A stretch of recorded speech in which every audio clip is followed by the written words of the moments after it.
Through the Frick Environmental Center one.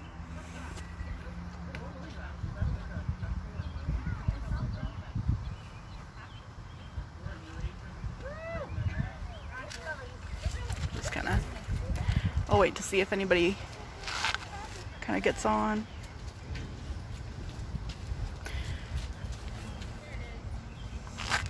Oh, here we go. Okay. It tells it's live. Are you seeing it? Are you the one person on live? here? No, I'm not the one person on. I'm trying to get on the live, but I can't figure out where it is. I believe in you, Maya. Oh, I'm on. Oh, I see. There's two people now. No, we're doing a Facebook Live, Lydia.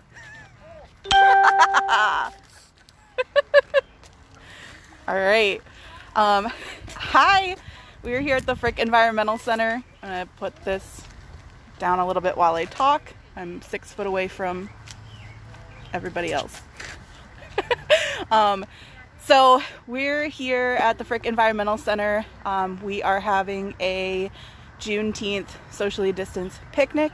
And I'm going to introduce Camilla Rivera Tinsley to talk a little bit about Juneteenth and what we have here at the Frick Environmental Center. She's going to show us a little bit about the From Slavery to Freedom Garden. So I'm going to turn it over to Camilla. Hi, Camilla. Hey, thanks, Amber. Since I'm socially distant right now and I'm not near people, I'm actually going to take my mask off so that everyone can hear and see me. Thank you so much, and I'm glad you're joining me live. So I don't know if you all know, but today is Juneteenth. And you may say, what is Juneteenth? Juneteenth is actually the celebration of the Emancipation Proclamation and when melanated and enslaved peoples gained their freedom here in the United States. And I'm so happy that I can get to work for an organization like the Pittsburgh Parks Conservancy that actually values the voice of Black people all over the world and here in Pittsburgh. And one way that we're choosing to value that voice is by having the From Slavery to Freedom Garden here. So today, I want to tell you a little bit about the From Slavery to Freedom Garden because the word freedom is right there in the name of this garden. And that's what Juneteenth is really about. It's about celebrating freedom, celebrating liberty, and celebrating our collective humanity because we all deserve human rights. And here at the Parks Conservancy, we protect the rights of plants and animals. And that means that we also protect the rights of people. So I'm going to take you inside the garden. But first I want to start outside of the garden. So if you're able to come here on your own one day, at the very front of the garden we have this amazing plant, which I am going to rip up right here and smell. This is a mountain mint plant. So Amber, if you want to take pan down here, this plant is mountain mint and it is just starting to green up and soon there will be flower buds. And mountain mint is a wild mint plant that you can use to keep pests away from your garden. So when you smell that smell of mountain mint, when you come to visit, that oil that you smell, it actually keeps bad insects away.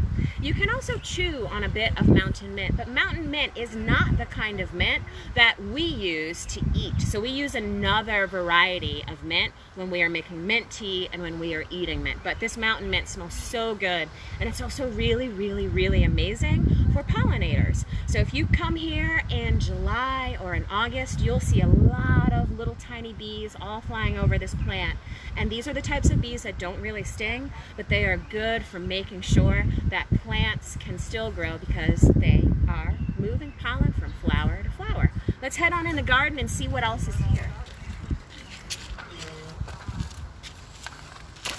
So here in the From Slavery to Freedom Garden, this space is a space that we invite people to come in and to explore, to teach themselves, because all the plants that are in here are labeled. So let's come on over and take a look at this middle bed here. And we've got some plants growing. We've got turnips here in the mid row. We've got some beets. We've got carrots. So here in the middle of the From Slavery to Freedom Garden, you see these raised beds. This is what is representative of a production garden.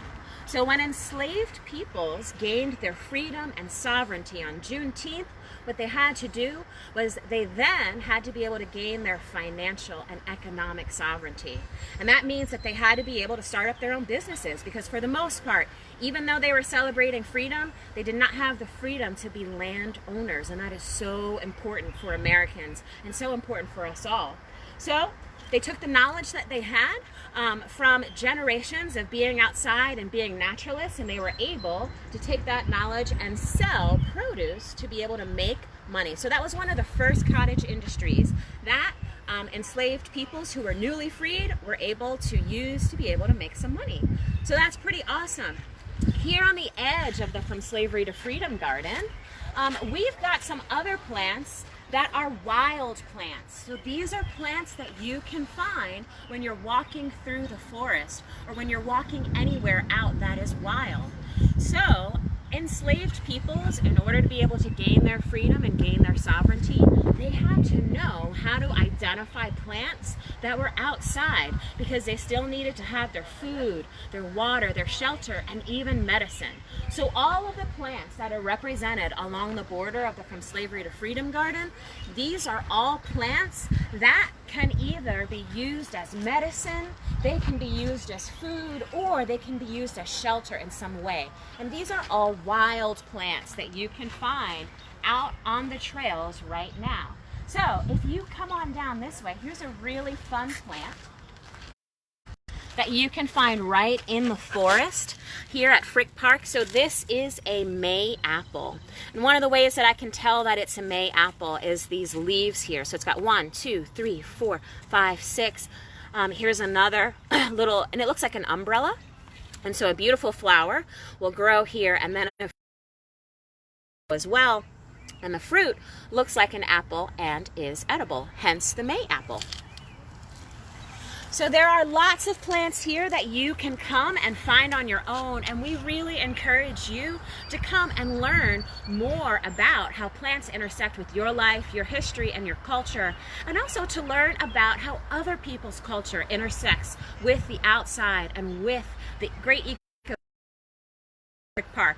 Now, we might not be able to teach you all the to hop on our Facebook page like you are now, hop onto our website, check out when we have classes available. We'd also encourage you to go to the Heinz website, because this particular garden is a partnership between the Pittsburgh Parks Conservancy and so the From Slavery to Freedom garden is the outdoor that is the sister exhibit of the From Slavery to that is located on the 4th floor of the Heinz History Center. So if you can't come out today,